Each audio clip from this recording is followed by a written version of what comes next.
The tempo set in our place by us and maintained all day by us. And we'll do it one play at a time, starting with this return. Now let's go.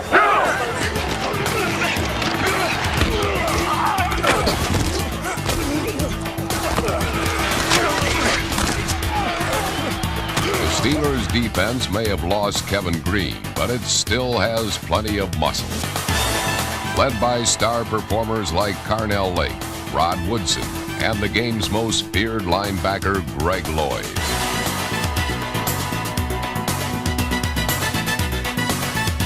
Lloyd is still one of the most disruptive defenders in football. An intimidating presence before, during, and even after a game. You know, I always hate covering the Steelers when they lose, because that means that you go into the locker room after the game and Greg Lloyd is a sphinx by his locker. And it's almost like he's catatonic. What happens with Greg Lloyd is that he takes this stuff beyond seriously. And, you know, he's so intense and so intent on his game and on winning that he's just a bear to deal with when they lose.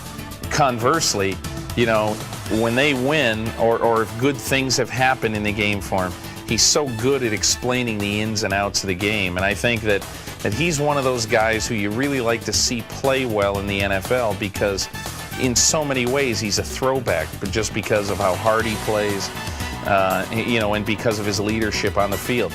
Keep doing what we're doing. Ain't no pressure on nobody out here, man. Listen, they can't do anything on us. Let's not give up big plays. Alert play action. Anybody got any keys, let everybody know.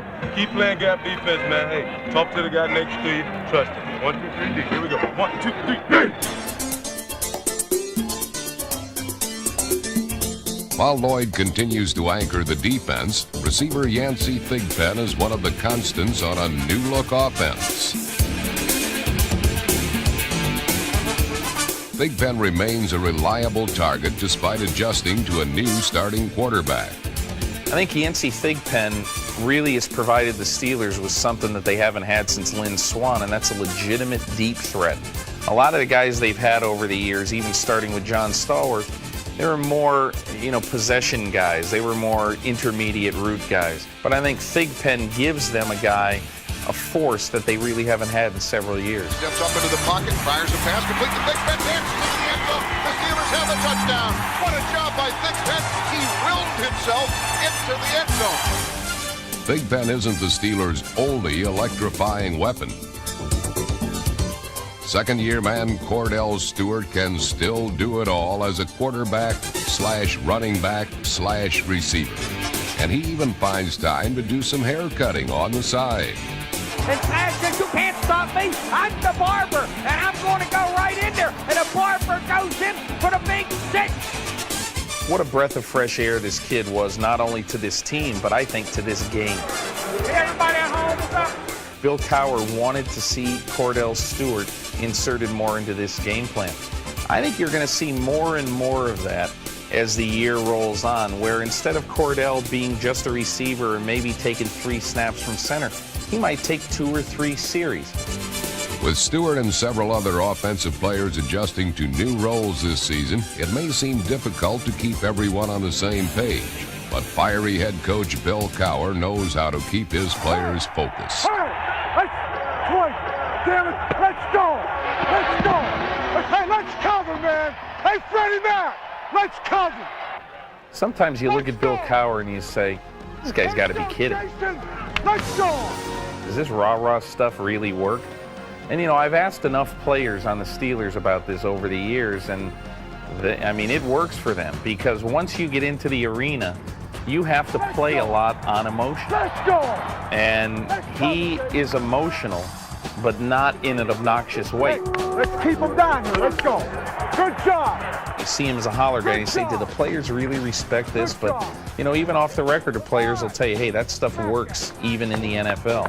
Good job, big guy. I'm with you, brother. Nice job. Nice job.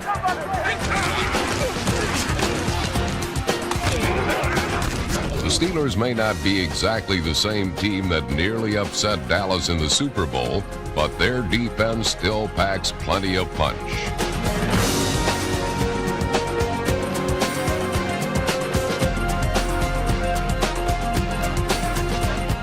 defense features some different twists, with new faces like Jerome Bettis joining familiar ones like Stewart and Thigpen. And though some key performers are missing from last year's AFC champions, Steelers fans still have hopes of rooting this revamped team on to the 1996 postseason and beyond.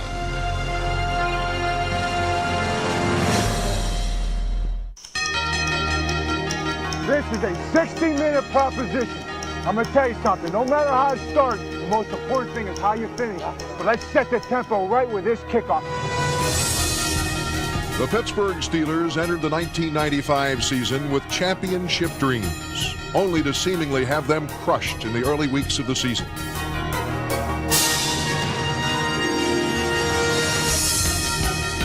Injuries to key players and 4 losses in their first 7 games threatened to doom the Steelers' season of promise. But head coach Bill Cowher refused to let his team quit. And a season of pain turned into a Super Bowl run. Good job! Let's go! Every game became a 60-minute battle, and the Steelers fought each war to the last tick of the clock. The clock is winding. It's down to 6:30 remaining. And we got ourselves a tooth-and-nail ball game once more. Clock winds to 5:25 remaining. Come on! Hey! Clock at 2:34. Yoy and W. 1:51 to go. Holy smokes! And the clock winds to 10, 9, 8, 7, 6, 5.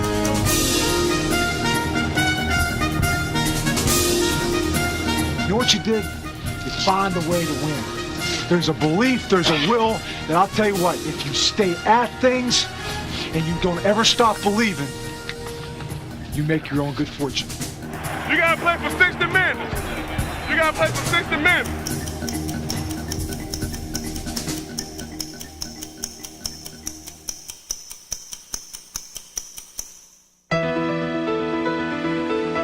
Starting with the opening day of the season, Pittsburgh's 60-minute men battled to the final seconds. The game is riding on the right foot of free agent Norm Johnson. Snap down, kick on its way. It's up, it's good. We're out of here. The Steelers win their opener. The following week, Andre Hastings ignited a win in Houston. Taking it as Hastings finds a wall left. He's in the 35, the 40, the 45, the 50. Beats a kicker in the 40.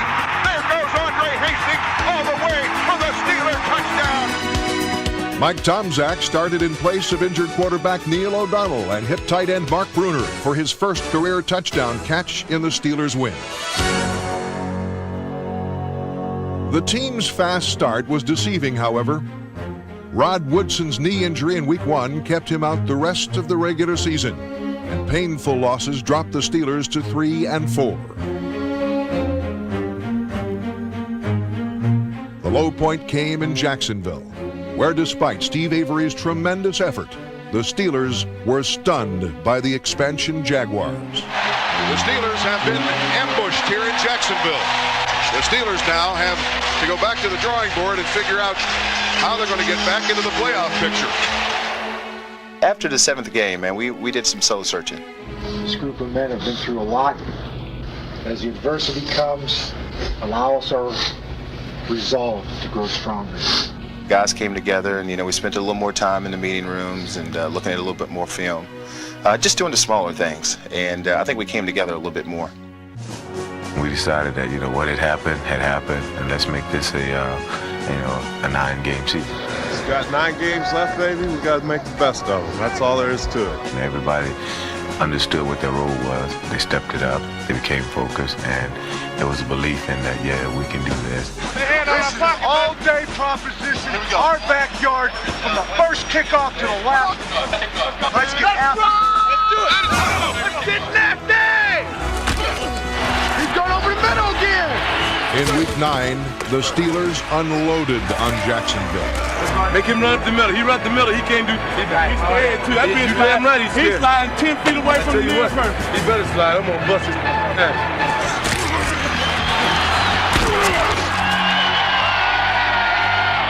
Joining the hit parade were cover men like Dante Jones, Fred McAfee, and number 41, Lethon Flowers.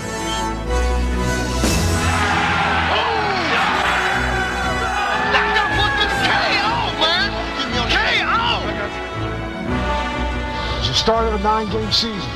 And I'm going to tell you something. The next 8 weeks, we're going to take it 1 week at a time. You can talk about all the things that have happened to this football team, but the one thing you can't take away is the resolve. The Steelers never showed more resolve than the following week in Chicago as they battled back time and time again and overcame 2 fourth-quarter deficits.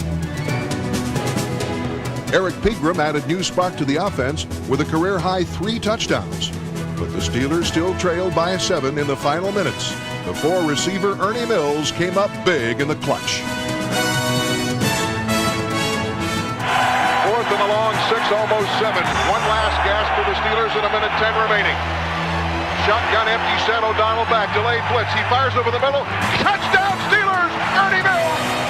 In overtime, Norm Johnson, who would finish as the AFC's leading scorer, capped the thrilling victory. The snap, the hold, the kick is on its way, and we're out of the Windy City. The Steelers win it. The Steelers win it. The Steelers win it in overtime.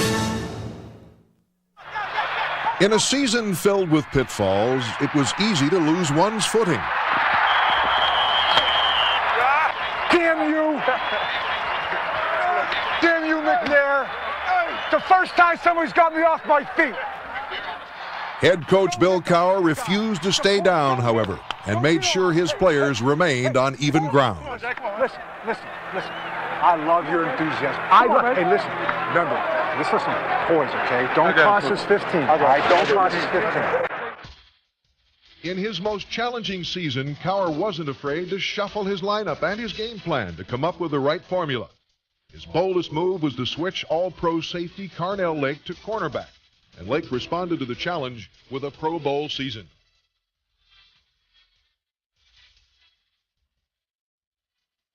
Lake's move left his safety spot to young Myron Bell, who learned from veteran Darren Perry. At the other corner, number 27, Willie Williams, filled the big shoes of Rod Woodson and led the AFC with 7 interceptions. He's up to the 45, the 50, the 45, the 40, still on his feet, cuts inside at the 30. Now he goes middle of the field at the 20, leads the block at the 15, 10. Willie Williams goes all the way for that Steeler touchdown. Williams had one of 2 Steelers interception returns for touchdowns in an early season win over the Chargers. Intercepted. Here comes a Steeler with a football, and this is Alvoid Mays up the right sideline, and he's in for the Steeler touchdown. On offense came even more changes as the Steelers opened things up to become one of the league's most explosive teams. Receivers like Charles Johnson, Andre Hastings, and Ernie Mills helped the Steelers lead the AFC in scoring. The wide-open offense meant new adjustments up front for lineman Justin Strelzik, rookie Brendan Stye, Tom Newberry, John Jackson, and the league's premier center Dermontti Dawson, who all helped a new star emerge in the Steelers' offense. Receiver Yancey Thigpen became a Pro Bowl performer with a team record 85 catches, and his more than 1,300 yards made him the first Steelers' 1,000-yard receiver in 10 years.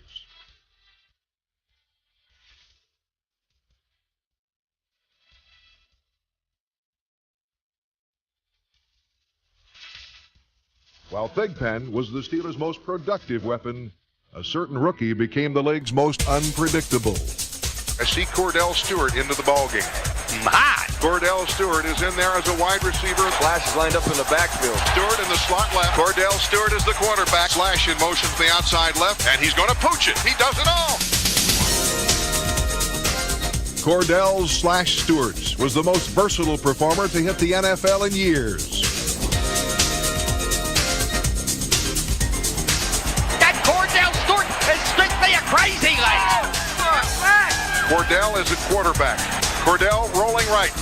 Fakes the pitch and turns upfield and gets the first down to the 25-yard line.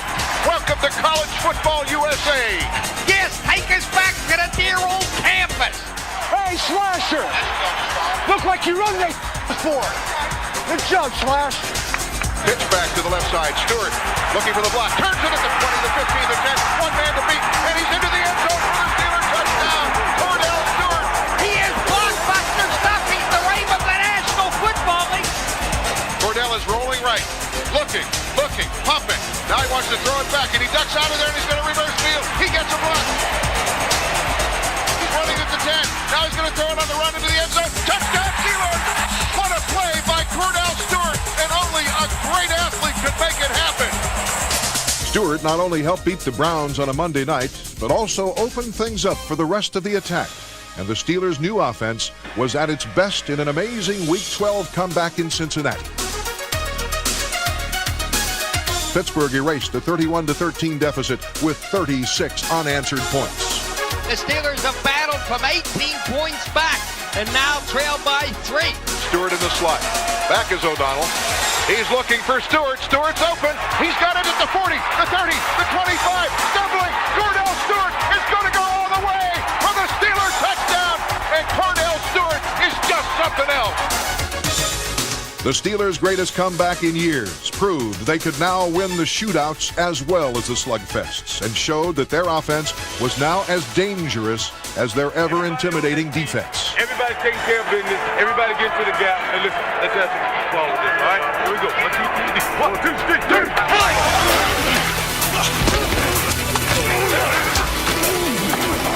All right, dude. Hey.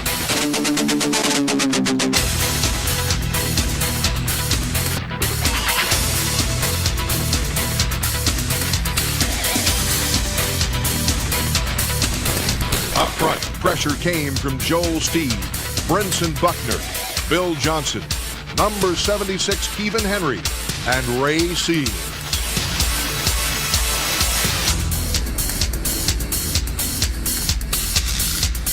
At linebacker, Kevin Green was joined by Levon Kirkland, one of the league's premier run stuffers, as well as rising star Chad Brown. And the leader of the group was once again Greg Lloyd, whose punishing style earned him his 5th straight Pro Bowl appearance.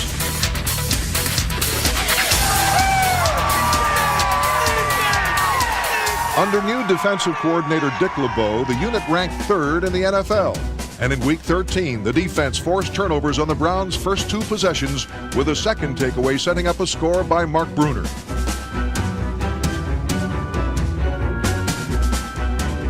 The Steelers hung on for their 5th straight victory and continued their winning streak the following week against the Oilers. O'Donnell, short pocket pass over the middle. It's pulled in. Here's Yancey Thigpen. He's loose in the secondary, and he's going to go all the way. Yancey Thigpen, 33 yards. Yeah! The win earned the Steelers their 3rd division title in 4 years. You won a division. You've ensured yourself at least one playoff game here. I'm going to tell you something, guys. We're going for a bye week in every playoff game. The next week, the voracious Steelers defense forced 4 turnovers and nearly ripped the Raiders to shreds.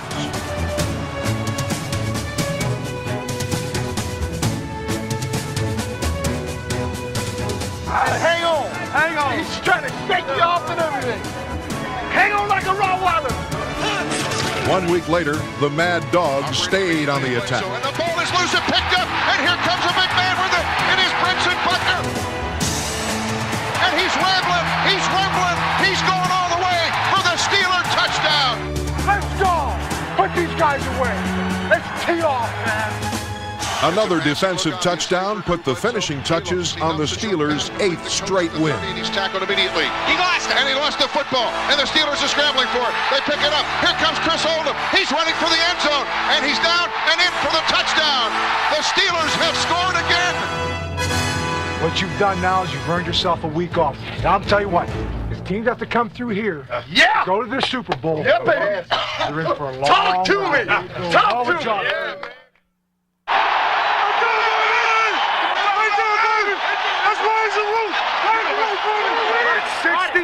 I don't know what's going to happen, how it unfolds. Let's respond. Let's play this thing 60 minutes. Let's wait. Let's go! O'Donnell's going to throw it this time. He's back for the end zone. The pass is caught in the end zone. A leaping grab by Ernie Mills. What a play!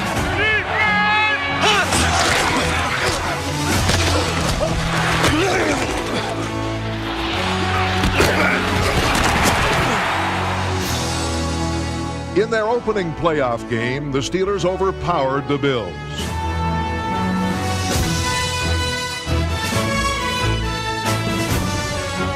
Bam through the hole, and he's on his feet at the 5. He's all the way for the Steelers touchdown.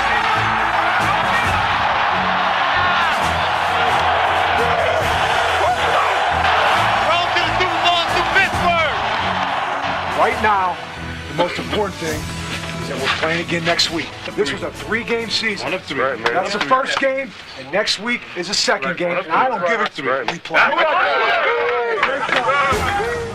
It's the Pittsburgh Steelers versus the Indy Colts. The two teams battling for the right to go to the Super Bowl. They in this whole city vividly remember what happened in the AFC Championship game last year.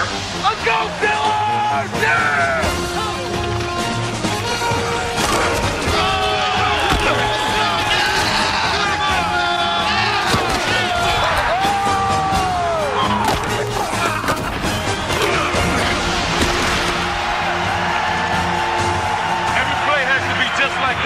Every one of them. We cannot take this team lightly. You got to play pass, stay on your man. That's how it's got to be. Now he's going to scramble right. Gets a block. Look at Cordell. Turns, looks for the end zone, fires, and it's caught in the end zone for the touchdown. Slash Stewart pulls it in the right corner of the end zone. The Steelers went ahead 10-6, but the Colts came back with a fourth quarter touchdown to regain the lead. In order to avoid another championship game disappointment, the Steelers needed to dig down deep and muster every ounce of heart they had, beginning with a key defensive stand in the final minutes. 3rd and 1, and he turns and he gives it to Lamont Warren, and he's tripped up, and he doesn't make it. And I think it was Willie Williams coming from the other side from the corner who tracked him down in the backfield. Next, it was do or die for the offense with just over 2 minutes remaining. Now it's no tomorrow. It's 4th down and 3 for the Steelers at the Colts 47-yard line. 3-man rush. O'Donnell steps up. Looks, fires, pass complete at the 45-yard line. That's a Steeler first down on 4th down. Oh boy, everybody here is on pins and needles. Neal out of the shotgun. 4-man rush. He's going to throw it deep. And there's a man open down there, and it is caught at the 3-yard line and out of bounds at the 1. What a great grab by Ernie Mills. First and goal, Steelers at the Colts 1. And the clock is now stopped at 1:38. The Steelers give it to the right, and driving into the end zone is Sam Morris for the Steelers touchdown. And this place erupts. This place has gone berserk. Look, they are jumping 60,000 people jumping up and down, waving them down. The place is shaking. With the Steelers protecting a 4-point lead, the game came down to one final play. Here we go for the right to go to the Super Bowl. Harbaugh, 5 seconds left is back. He has time and he launches a rainbow and it goes up and it's starting to come down to the end zone. And down there it is juggled and in the end zone. Oh my God! The ball hit the turf. The Steelers are headed to Phoenix, and this is one of the most unbelievable football games we have ever witnessed. For you, Dad. For you. For you. You deserve it. You really did. This trophy, while it's only half of what we want to accomplish, is for Dan Rooney, and more importantly, the fans of Pittsburgh, baby. This is for you.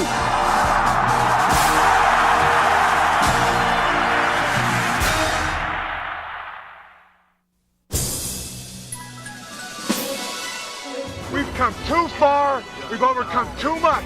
Remember what we said. Poise, 60 minutes, and physical. Right on this kickoff. In Super Bowl 30, the Steelers fell behind 13-0. A lot of football. A lot of football, man. A lot of football left. Let's go. Let's go. A lot of football. Pittsburgh refused to give in and mounted a drive before halftime to get back into the game.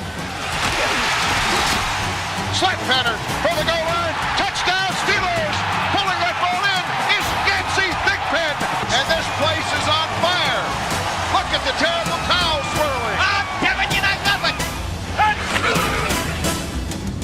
In the second half, the defense clamped down on Emmitt Smith and the Cowboys as Levon Kirkland extended himself beyond the limit to get to the ball carrier.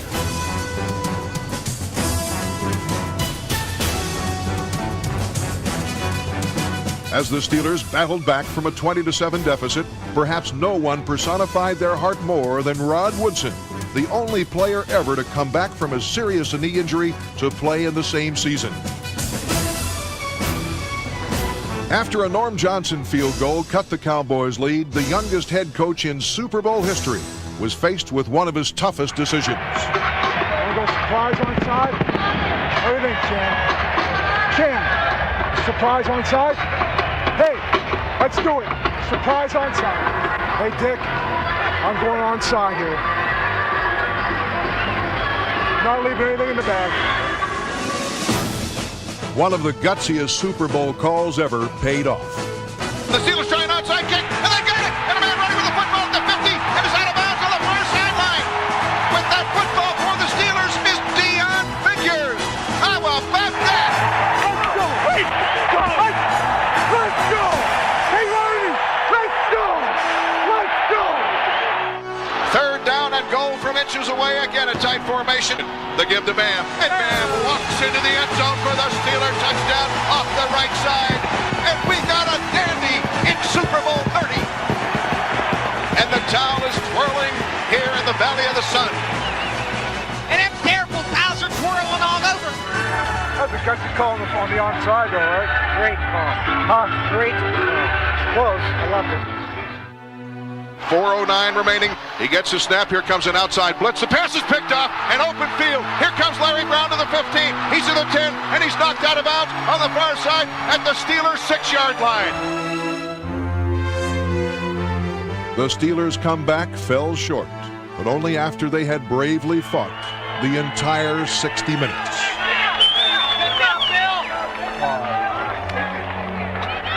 I'm sorry.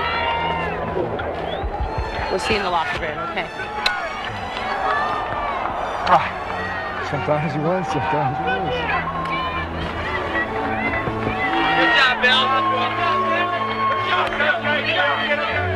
I looked down at my daughter, and what she said to me, I'll never forget. She said to me, she looked down and she said, "Daddy, win or lose, you'll still be my hero." I remember telling her that you win some and you lose some, and that the most important thing is that you do your best. And I can honestly say our football team did that. I think that was one thing that you could say about the Pittsburgh Steelers, is that regardless of how it unfolded, we were going to finish it off. And that was the one thing you could be assured of, that you were going to have to play us for 60 minutes and maybe more sometimes. There were times during the 1995 season the Steelers could have given in, but that's not what these men were about.